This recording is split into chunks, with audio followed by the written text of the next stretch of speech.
Napanood niyo na ba yung bagong video ni Risa Hontiveros? Oh. Ayaw ko na ilagay dito, no? Kasi kung sa Bisaya pa, ngilingig kayo. Ngilingig kayo. Walang ya, oh. Mga kaibigan, oh, pa-cute lang, oh. My friends, isipin nyo to, walang ya. Hindi ko alam kung mababayot ba tayo dito ba. Parang feeling ko mababakla, mababading ka kung ano eh. Parang dinadaan na lang sa papakyutan ito. Okay. May binabasa pa. Hello, ma'am.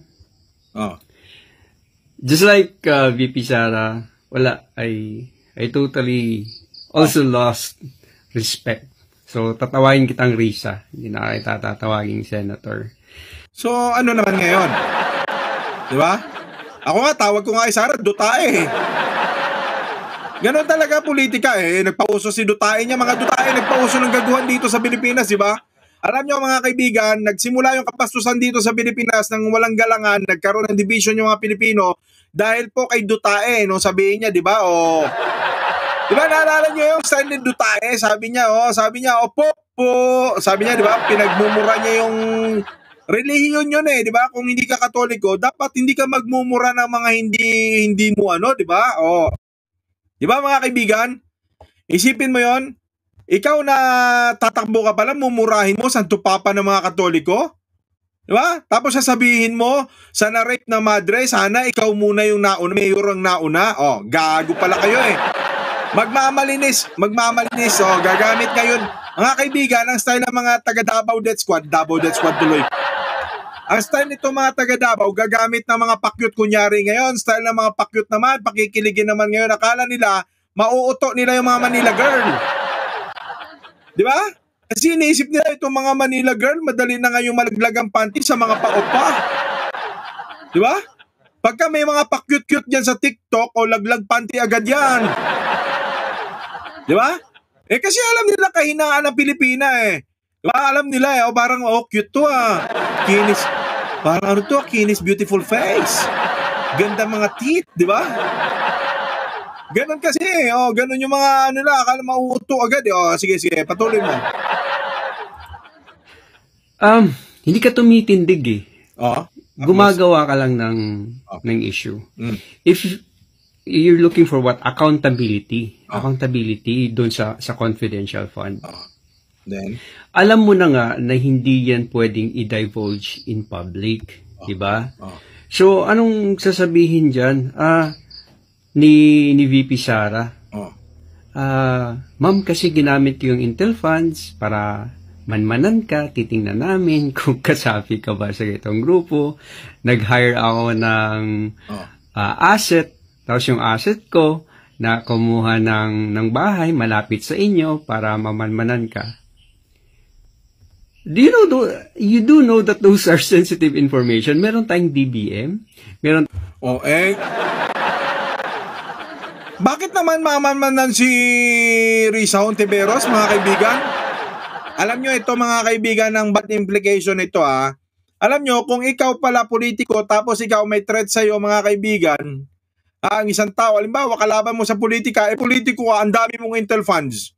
This is the negative nito, implication, Kung ikaw pala ay politiko, so much powerful ka, and you have Intel funds, pwede mong manmanan lahat ng mga critical sa'yo. Di ba? Pwede mong manmanan, mga kaibigan, yung mga kalaban mo sa politika, sasabihin mo, meron siyang sabuatan sa NPA. Di ba, my friends? Yun yung masamang implikasyon ng pagkakaroon ng isang politiko, mga kaibigan, ng sobrang daming pera. In the first place, mga kaibigan, si Sara Dutae, hindi naman yan intelligence service eh. Mga kaibigan, insulto ito sa Intelligence Service Command ng Armed Forces of the Philippines. May sarili tayong ISAF. Tapos daig, mga kaibigan, ng pondo ni Sara Dutae, yung pondo po ng ISAF. Meron po tayong intelligence service ng PNP, ng NBI. Those are lack of na budget. Pero kung titingnan mo, bakit si Sara Duterte na politiko, binigyan ito ng malaking intel funds? Gaano kagaling si Sara Duterte kumpara mga kaibigan doon po sa mga totoong sundalo, sa mga totoong operatiba? Di ba kagaguhan? Tayong GOCC, meron tayong COA.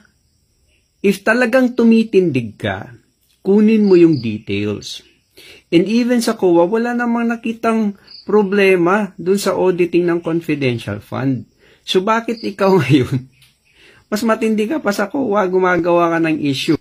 If you really wanted accountability doon sa pag-spend ng confidential funds, i-check mo with Commission on Audit, you check with DBM, you check with DILG. Oy, bobols pala to. Oy, Totoy Baklita. Mga kaibigan, confidential nga eh. Paano mo ma-check yun? Confidential nga. Di ba? Mga kaibigan, ang point dito, yung accountability, mga kaibigan, gaano nakarami ang achievement mo? Oy, ugok. Sabihin nyo dito sa ugok na to, mga kaibigan, pagka ito na snapchat ko Mga kaibigan, yung accountability, hindi yun yung ididetali niya kung papaano niya nahuli yung isang wanted na kriminal. Ang accountability dito, mga kaibigan, ano na yung mapipresenta mo sa tao? Di ba, mga kaibigan? Hindi nito alam. Nagbablog lang siya, hindi niya alam. Di ba? Kakapiranggot lang yung utak niya. Tapos nag-vlog siya ng politika, oy tutoy. Sabihin nyo dito, mga kaibigan, na ang accountability na hinihingi natin, ilang terorista na nahuli ni Sara Duterte. Di ba? Ilang terorista na, ilang bilyon ang ginastos ni Sara Duterte kumpara doon sa intelligence ng AFP. Sa AFP, mga kaibigan, may mga list of wanted personnel talaga sila dyan na naka-line up. Di ba? Ngayon, mga kaibigan, may mga nahuhuli doon. Ilang tip na ang binigay ni Sara Duterte na mga big names. Paano niya nahuli, di ba? Ibig sabihin, bilyon ang inilaan naming binigay namin pondo sa'yo, Sara Duterte. Gaano karaming personalidad na nahuli mo? Gagong ugok. Hindi namin hinihingi na i-account ni Duterte yung kinain to ng intelligence operative, bumili yung intelligence operative na sasakyan, sumakay sa eroplano, sumakay sa vapor. Di ba? Hindi namin hinihingi yung itemize na yon. Ang hinihingi naming accountability, gaano na karaming kriminal o terorista ang nahuli ni Sara Duterte. Accomplishment ang hinihingi namin, accomplishment. Wala, di ba? Kasi nga, mga kaibigan, 433 bodyguards. Sabi ng COA, kung ghost bodyguards pala yun para lang makakickback yung bangko. Ang hina ng utak nitong batang to, huwag ka magbablog ng ganito, Toy. Hindi mo bagay ito. Dapat sa'yo, nagsasasayo kaya ng ginto, dinto. Ganon. Diba yung mga K-pop ngayon, yun lang ang anuin mo. Huwag ka makikialam sa politika, hindi mo bagay. Kaya, you have that power to do so. And then you tell the public, ito yung findings ko. Ito yung report ng COA, ito yung report ng DBM, ito yung report ng GOCC, ito yung report ng DILG. Pero wala, sinabi ng COA na wala. Walang irregularities doon. Anong walang irregularities? Sinabi na, pinuna na nga ng COA yung 433 bodyguards Di ba? Ang COA, mag-audit lang yan. Ito, in-spend niya to. Hindi yan mag-audit ng paano niya in-spend na ilang sasakyan ang binili. Hindi ganon. Di ba? At saka mga kaibigan, hindi po ito kailangan hingiin kay Sara Duterte. Obligasyon po ni Sara Duterte na ilathala kung gaano nakarami yung yaman niya. May FOI bill nga po tayo Freedom of Information, pero tanungin mo si Martires ng Ombudsman. Pahingi kami ng salin ng mga Duterte at saka ng Mama Mark Rocks. Ayaw magbigay. Gago Di ba? Di ba mga kaibigan? Tingnan nyo humingi ka nga. Meron po tayong Freedom of Information law. Sinain niya ni Duterte. Pero Pero humingi ka ng salin ng mga dutae. Hingiin mo salin ng dutae. Hindi pwedeng i-public kasi daw baka magamit sa pamumulitika. Samantalang sila, gumagamit sila ng Intel Fund. Kung gusto nilang ipasurvey lahat ng mga kalaban nila sa politika, pwede. Gago, di ba? Hindi ito para sa iyo, Utoy, politika ito. Hindi mo alam yon yung sinasabing, pag-abuso ito sa kapangyarihan. Number one, mga kaibigan, meron po tayong sariling intelligence unit na mga bihasa. May mga nag-training po dyan. Nag-training yan. Ito mga kaibigan, kung politiko ako, pwede kong bilhin yung pagkatao ng intelligence officer na yun. Halika sa akin, personal kitang gagamitin ngayon. Tiktikan mo si ganito. Ha? Halimbawa, abusado ako si Sara Dutae ngayon. Abusado ako, halimbawa.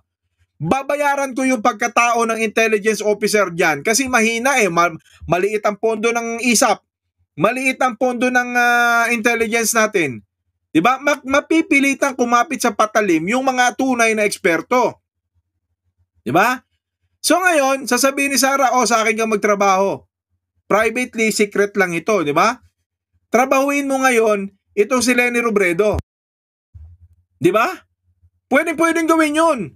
Manmanan mo yung bawat galaw ni Leni Robredo, manmanan mo yung galaw ng mga tauhan, itong mga ganito. O di ba magre-report itong intelligence ngayon? Kasi nga, mas malaki pondo na ibibigay nitong si Sara na ginisa tayo sa sariling mantika. Galing din po sa kaban ng bayan. Pwedeng mangyari yun. Ngayon, sasabihin nila, kailangan natin ng ebidensya. Pwede nga lang mangyari. Ang point noon, hindi natin mabibigay ang ebidensya kasi hindi naman natin malalaman kung ginagawa nila o hindi. Dahil wala tayong way, wala naman tayong kapasidad, wala tayong authority, wala tayong money. Unlike them, pwede nilang gawin talaga sa atin. Ang logic is, hindi ba pwedeng mangyari o pwedeng mangyari? Di ba? So, tanga ka na kung sasabihin mong hindi mangyayari yun. Di ba? Pwedeng gawin yun. Kung ako ang politiko, sasabihin ko dun sa intelligence, trabahuin mo to para sa akin. Di ba? Gagawin ng intelligence officer yon. Why? Kulang sila sa budget. Ngayon, kung kumikbak yung intelligence officer, halimbawa, bigyan siya ng 50 milyones, napakalaki na nun. Ang intelligence officer, talagang susugal yan. Makikihalubilo yan. Di ba? Tatrabahuin niya yan. So, kung sabihin mo nang gumastos siya sa whole operation ng kanyang pag-atake, halimbawa, bigyan ako si Sara, halimbawa, bigyan ko ng 25 million, trabahuin mo to para sa akin. Ito yung 10 million, makukuha mo yung 15 million pagkatapos mo matrabaho. Diba? Secret ito, and you are operating under my office. Pero pinapatrabaho na sa kanya, iba-iba na. Diba? Ngayon, ano po ba kailangan yung malaman? Kukunin nyo ng intelligence officer na yon by hook or by crook. Why? There is still remaining bounty at the cost of 15 million. Diba? Ma'am, makukuha ko na po. Ito po. Diba? Pero, syempre, maninigurado siya. Asan yung pera? Diba? Kung 25 million yun, yung asawa ng intelligence officer, sumasahod lang yan ng minimum salary grade. Mabilis ang pagyaman. Yan ang pwedeng gawin na pag-abuso kapag ang pang-pondo ng bayan gagawing intelligence at ibibigay sa politiko. Kaya hindi dapat humahawak ng intelligence fund ang politiko. Di ba? Hindi dapat humahawak ng intelligence fund ng politiko, mga kaibigan. Kasi pag humawak kayo ng intelligence fund o ng confidential funds, kasi yung intelligence fund, mga kaibigan, ino-operate yan. Ibig sabihin, mga kaibigan, ang gumagawa niyan, yung mga eksperto na, yung mga nasa men in uniform. That's intelligence. Intelligence gathering, maniniktik yan. Di ba? They are men in uniform. But the confidential funds, mga kaibigan, gagawin yan ng mga sibilyan.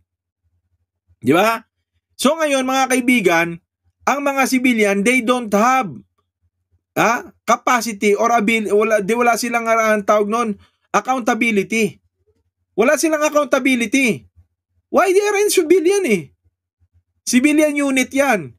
Ibig sabihin, they could be like, ikaw, halimbawa, gusto kitang gamitin na maging asset ka ng intelligence. meron kang mission order. Halimbawa, ito si Jojo Chavez, ha? O tsaka si Jojo Chavez o si Olympia Ronquillo. I will talk to you, guys. Ha? You are in civilian. O gagamitin ko kayo. We need a natural asset. Ibig sabihin, not listed. Hindi kayo naka-plantilla. Wala kayo sa plantilla namin. You are not part of our plantilla base. Di ba? Pag tiningnan kayo dito sa aming asset, sa aming record, wala kayo. You are operating on your own. Now, we're gathering intelligence information. Kapalit ng impormasyon, you will give us the information. We will give you the reward. So, halimbawa, there are kinds of bargaining dyan. Halimbawa, ikaw, malaki kang gumagalaw ka sa gray area. Ha? Bibigyan ko kayo ng sample. This is happening. Halimbawa, ikaw mayor ka ng isang lugar. Ha? Tapos we know from the military intelligence that you are playing in gray area. Alam namin. Boss, alam namin yung mga ginagawa mo, illegal yan, bawal yan. Oh, ngayon, hindi kami nandirito para buwagin yan. Wala kami pakialam diyan, ibang mga tao o ahensya may hawak niyan, 'di ba? So wala kaming pakialam sa kung ano racket mo. However, boss, konektado yung racket mo dito sa isang target namin. 'Di ba? Oh. Konektado yung negosyo ng pamilya mo doon sa mga galaw ng terorista. So anong gagawin namin ngayon, 'di ba? Yeah, that's a kind of bargaining. Hindi ka namin bibigyan ng pondo. 'Di ba? Kasi takot ka na ngayon. We know, we are from the intelligence eh. 'Di ba? Intelligence operatives na yan. So ano ngayon ang gagawin natin? Ha? Magiging part ka ngayon ng confidential asset. 'Di ba? Magbibigay ka ngayon ng intel sa amin eh. Kasi ikaw, natural asset ka, labas-pasok ka na doon sa kalakaran. That is why mga kaibigan, may idea itong mga intelligence sa galaw nitong itong galaw nila Tebes, kung sino yung mga wanted, may mga idea yan. They are natural asset. Ibig sabihin, meron na kaming bargaining against you. So kailangan, ibibigyan mo kami, i-feed mo kami ng information. Kung hindi ka naman mayor, kung hindi ka part ng natural asset, ipapasok ka namin as confidential asset. Oh. Papasok ka as confidential asset, ipe-penetrate mo yung organisasyon coming from the outside.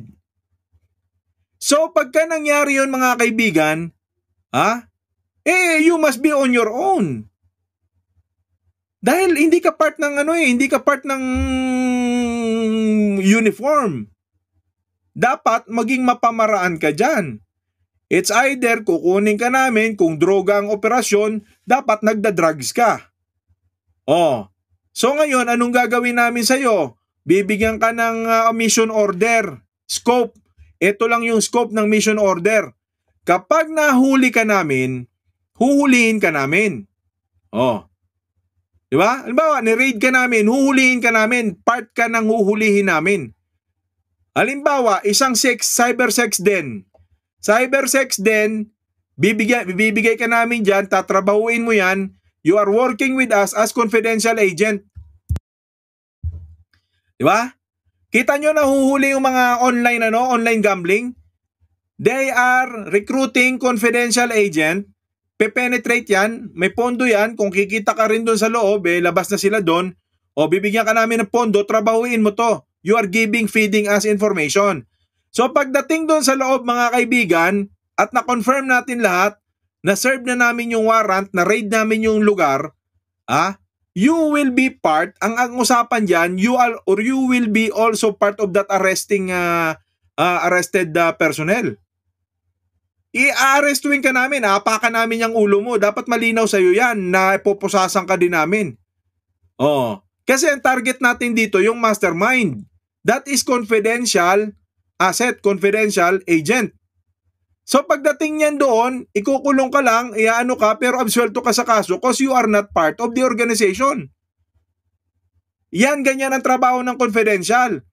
That is why, ang hinihingi natin dito, mga kaibigan, gaano na ba karami yung mga personalidad na naaresto ni Sara Duterte? Di ba? Gaano na ba? Hindi importante yung kung paano ka namin binayaran yung confidential. Hindi importante yon. Sa mga confidential operation, bibili tayo ng mga mag-aarkila tayo ng mga sasakyan. Marami yan. Kailangan nagpapalit-palit tayo ng sasakyan sa confidential operation. Nagpapalit-palit tayo ng motor. Ganon ang confidential operation.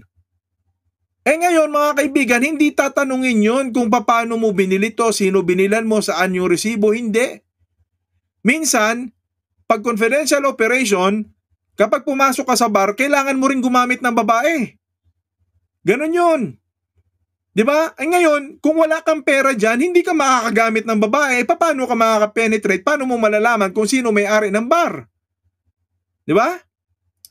So, kukuha ka ng mga civilian agent, gagawin mong confidential agent, babayaran mo yan, bibigyan mo ng pondo yan, bibigyan mo yan ng 200,000, 200,000, 100,000, bibigyan mo yan. Diba? And sometimes, yung mga confidential officers, yung mga intelligence officers, may mga abusado dyan sa iba't depende sa ahensya. Diba? Pero ang point, kapag i-operate talaga yan, bibigyan ka namin ng pondo. Bibigyan ka namin 50,000, papasukin mo lang yan. Magsusugal ka sa loob ng casino, ikaw ay civilian agent, gagawin ka namin confidential agent, lalagyan namin ng mga aparato yung katawan mo. Bibigyan ka namin ng camera, bibigyan ka namin ng mga device na maririnig namin yung mga usapan dun sa loob. Ganon yun. So hindi dapat ilista yung mga binili na ginamit sa operasyon. Ang hinihingi ditong accountability, gaano na ba karami yung nahuli nitong si Sara Duterte? Di ba? Sino na yung nahuli niya? Wala! Ngayon mga kaibigan, ito confidential in form of what? In terms of doing the operation. Pero mga kaibigan, yung hinihinging accountability, you need to show it a proof. You need to show a proof na mayroong naging bunga yung binigay namin sa yung pera. Wala kami pakialam kung ilang bahay ang kinuha mo. Wala kami pakialam dyan. Ang gusto namin, iharap mo sa amin sino na yung mga malalaking tao, sino yung mga malalaking tao na nahuli mo. Yun ang may pakialam kami. Mahina ito Sa confidential funds na nagastos ng VP from previous years. And ito, pinaliwanag ng ombudsman kung bakit hindi kailangan ng resibo. Okay? Para sa iyo, Ma'am Risa, at ito ay sinabi kay Franz Castro. So, panoorin nyo na lang din sa mga naniniwala na tumitindig ang babaeng ito. Gumagawa lang sila ng issue. Okay? Na wala naman dapat issue. Pag na-require nyo po ang isang ahensya ng gobyerno na may confidential fund na mag-submit ng resibo, ay hindi na ho confidential fund yon.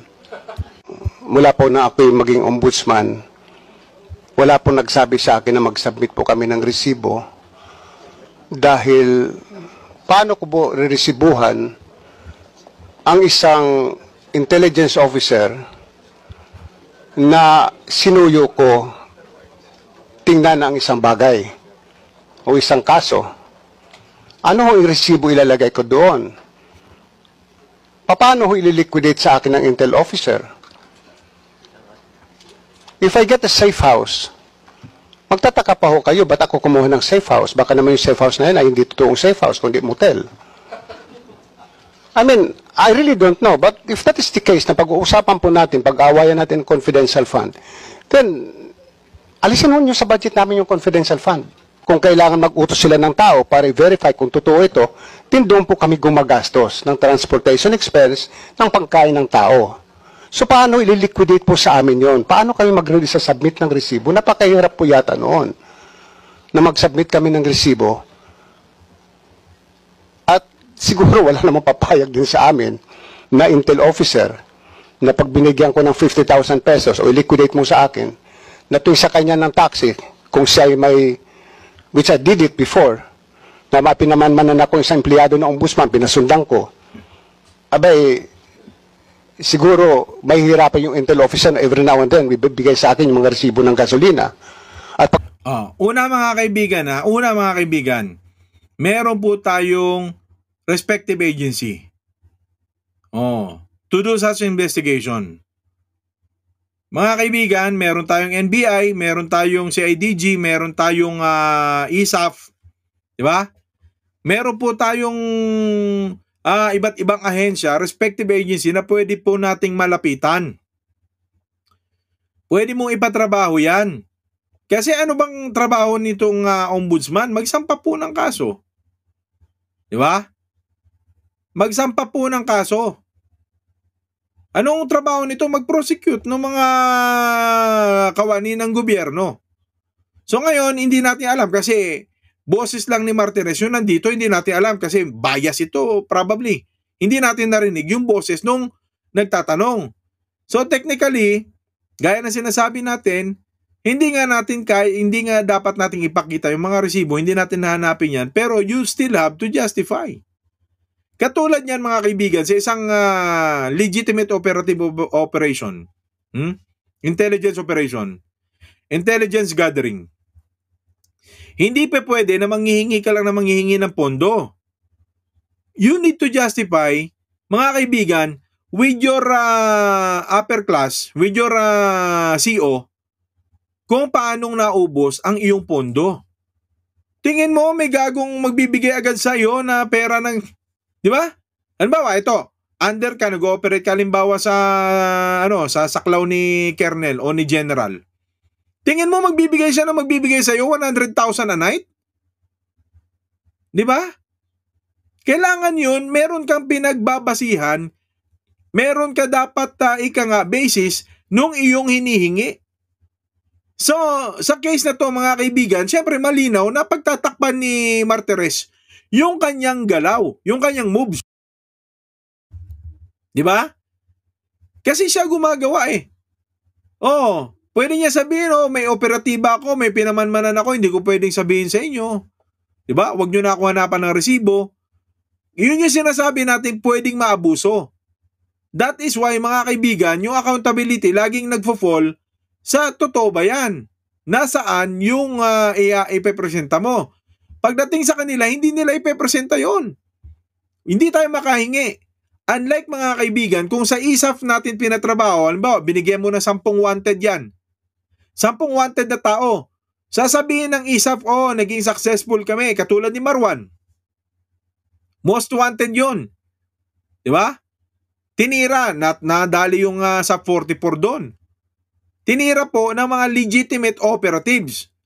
Now mga kaibigan, pagdating po dito sa sinasabing, bakit pinapamanmanan mo sarili mong tauhan? Di ba? Meron po tayong tinatawag na, meron po tayong mga sariling intelligence body. Di ba? Pagka ang ombudsman nag-release yan mga kaibigan, halimbawa tauhan mo, nagdududa ka. Di ba? Kung anong ginagawa ng tauhan mo. Number 1, dapat may basis ka. Ombudsman alone has the power na mag-release ng utos dito sa mga ahensya, halimbawa bangko, para tingnan mo kung ito ba ay naglo-launder ng pera. Hindi mo kailangan literally pasundan yung mga tao. How come? Di ba? Ang trabaho mo is to collect yung kung ano yung available evidences coming from legitimate agencies. Respective agencies. Hindi mo trabaho yun na pati trabaho ng NBI inunahan mo eh. 'Di ba? Kaya nga po tayo may NBI, we call it National Bureau of Investigation kasi kanilang trabaho yun. They have to investigate kung sino yan, personalidad na yan. And then dun sa operation report, pagka na-confirm ng NBI, Sir o Mr. Ombudsman, ito po yung report tungkol sa tao na yan. Then all you have to do is to prosecute. Di ba? Mga kaibigan, sa simpleng lusot, marami po talagang may gusto ngayon na magkaroon sila ng Intel Fund. Halos lahat ng tao ngayon, gusto po, halos lahat ng ahensya ng gobyerno, gusto pong magtago sa salitang Intel Fund. Pag niliquidate ko yung resibo ng gasolina na yon as my own expense, baka sabihin ng COA, hindi pwede kasi hindi ka pwede mag-claim ng gasoline expense because you have your transportation allowance. So I don't think a receipt is important. What is needed is that we make a certification, we issue a certification to the effect that we have spent the confidential fund for purposes of investigation of cases. So siguro naman naintindihan nyo na bakit hindi pwedeng i-divulge sa public yung mga operations na gano'n, yung mga pinagkaagastusan na yun. So yung transparency na sinasabi mo, hindi nga siya pwede. Ano ba? Ang kulit nyo. Yung details nun nasa COA. Oh, kita mo, mali yun. Mali yun mga kaibigan. Hindi nga sinabi niya na nga, hindi pwede. Di ba? Kahit sa COA, hindi mo na yan kailangan ipasa. Confidential nga Hindi yun yung hinihingi na details ng paano ginastos. Ang hinihingi, mga kaibigan, ilan na bang malalaking tao o ilan na bang kriminal o ilan na bang terorista ang nahuli nitong si Sara Dutae. Ngayon, binigyan niya ng lusot na ipinakita niya yung kay Martires. That is in another case. Hindi po yun, mga kaibigan, hindi po yun yung katulad nung kay Sara Dutae. 'Di ba? Na bilyunan po. Kasi alam mo, bago pumunta yan si Inday Sara, kasi nga head siya ng NTF-ELCAC, Vice President pa siya. So bago siya pumunta sa isang lugar, syempre may mga asset yan siya na i-check muna yung security ng lugar. So yung mga ganong bagay, yung binabayaran mo ng mga intel, ng mga asset, ang hirap i-liquidate nun Kasi hindi mo na pwedeng ilagay yung mga details kung paano ginagawa, paano ginagastos. So, ano pa yung isang comment ni Risa sa Senate na ibigay daw yung trabaho sa Intel, wag daw sa DepEd. Sino po ba ang may jurisdiction sa security ng estudyante sa loob ng school? Diba DepEd? And sino po ba ang nakatalaga na i-end ang insurgency sa bansa? Di ba ang NTF-ELCAC? Hindi po ba co-chairman ng NTF-ELCAC si Vice President Sara Duterte? So kahit saan man po nating tingnan, ang insurgency, ang recruitment sa loob ng paaralan, ang safety ng kabataan ay trabaho ni VP Sara. Mali mga kaibigan. Mga kaibigan, kapag ikaw po ay VP mga kaibigan, wala kang trabaho kasi reserve ka lang. Di ba? Usually, naghahanap ka lang ng gagawin mo. Okay?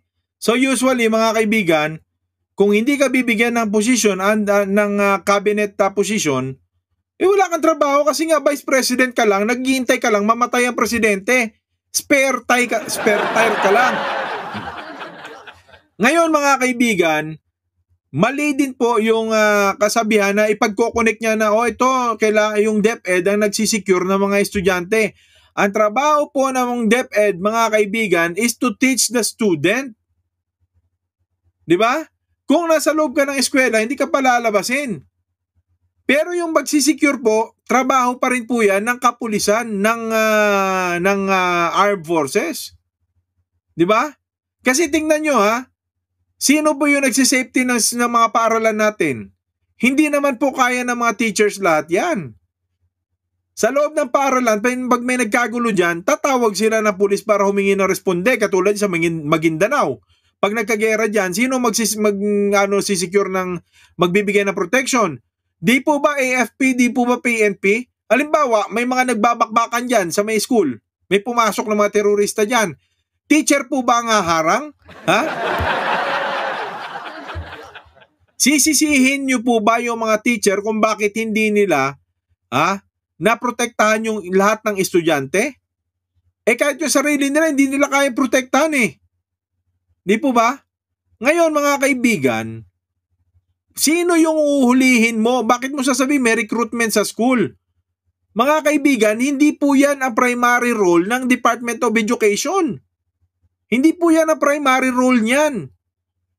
Di ba? Ang Department of Education, mga kaibigan, nagsisecure na ma-provide niya ng mga upuan, ng mga bagong classroom. Yan po yung obligasyon ng DepEd. Magbibigay siya ng forecast kung ilang libong classroom na ang kulang dito sa ating bansa. Ilang mga upuan na ang hindi pa nabibili. Yan po ang Department of Education at magbaba po sila ng mga bagong IRR. Implementing Rules and Regulation. Sa pagpapatupad po ng mga iba't ibang klase o bagong mga mandato ng pagpapaibayo o pagpapalago ng klase ng sistema ng edukasyon sa ating bansa.